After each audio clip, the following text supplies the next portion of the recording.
ఏషియాలో ఉన్నటువంటి 3 దేశాలు. భారత్ పక్కన ఉన్నటువంటి 2 పొరుగు దేశాలు. వరుసగా 3 దేశాల్లో ఒకే రోజున పేలుళ్ల సంఘటనలు అన్నట్టు. నిన్న ఢిల్లీలో మన దగ్గర డాక్టర్ ఉమర్ నడిపిన కారు అది అతనే ఉన్నాడా? ఇంకెవరినన్నా అందులో పెట్టేసి తప్పుకున్నాడా తెలీదు. అదొక కారుకు సంబంధించినటువంటి బాంబ్ బ్లాస్ట్ అనేక మంది ప్రాణాలు కోల్పోయిన సంఖ్య ఇప్పుడు 13కి చేరింది. ఆసుపత్రిలో చికిత్స పొందుతూ ముందు 9 మంది, ఆ తర్వాత ఆసుపత్రిలో చికిత్స పొందుతూ ఇంకొక 4 ప్రాణాలు కోల్పోయిన పరిస్థితి. ఇంకొక 10 మంది దాకా సీరియస్‌గా ఉన్నారు. ఏ క్షణంలో ఎట్లుంటుందో తెలీదు. ఇది ఒక పక్క నడుస్తుంది. రెండో పక్కన వచ్చేటప్పటికి పాకిస్తాన్‌లో కోర్టు సమీపంలో పేలినటువంటి బాంబులో 12 మంది ప్రాణాలు కోల్పోయారు. దాదాపు 30, 40 మంది గాయపడ్డారు.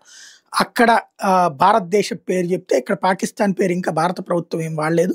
తీవ్రవాద ముఠాల పేరే జైషే మహమ్మద్ అన్నటువంటి జైషే మహమ్మద్ మ మ ముస్లిం మహిళల విభాగానికి సంబంధించినటువంటి ఆవిడ ఇందులో కీలక పాత్రధారి అని చెప్పారు కానీ పాకిస్తాన్ పేరు మనం వాడలేదు. పాకిస్తాన్ మాత్రం భారత్ పేరు వాడింది.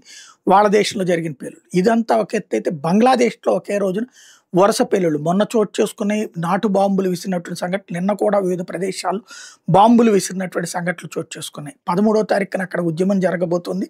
హసీనాకి మద్దతుగా, యూనస్‌కి వ్యతిరేకంగా. ఈలోపుగా ఆ పార్టీ వాళ్ళు చేశారు అన్నటువంటిది యూనస్ ప్రభుత్వం చెప్తుంటే, ఆ కార్యక్రమాన్ని ఆపడం కోసం యూనస్సోళ్ళే ఈ పేలుళ్ళకి పాల్పడి హసీనా పార్టీ వాళ్ళ మీద నెడుతున్నారు అన్నటువంటిది మరొక వైపున అవామీ లీగ్ పార్టీ చేస్తున్నటువంటి వాదన. ఓవరాల్‌గా బంగ్లాదేశ్‌లోనూ పేలుళ్ళు జరుగుతున్నాయి.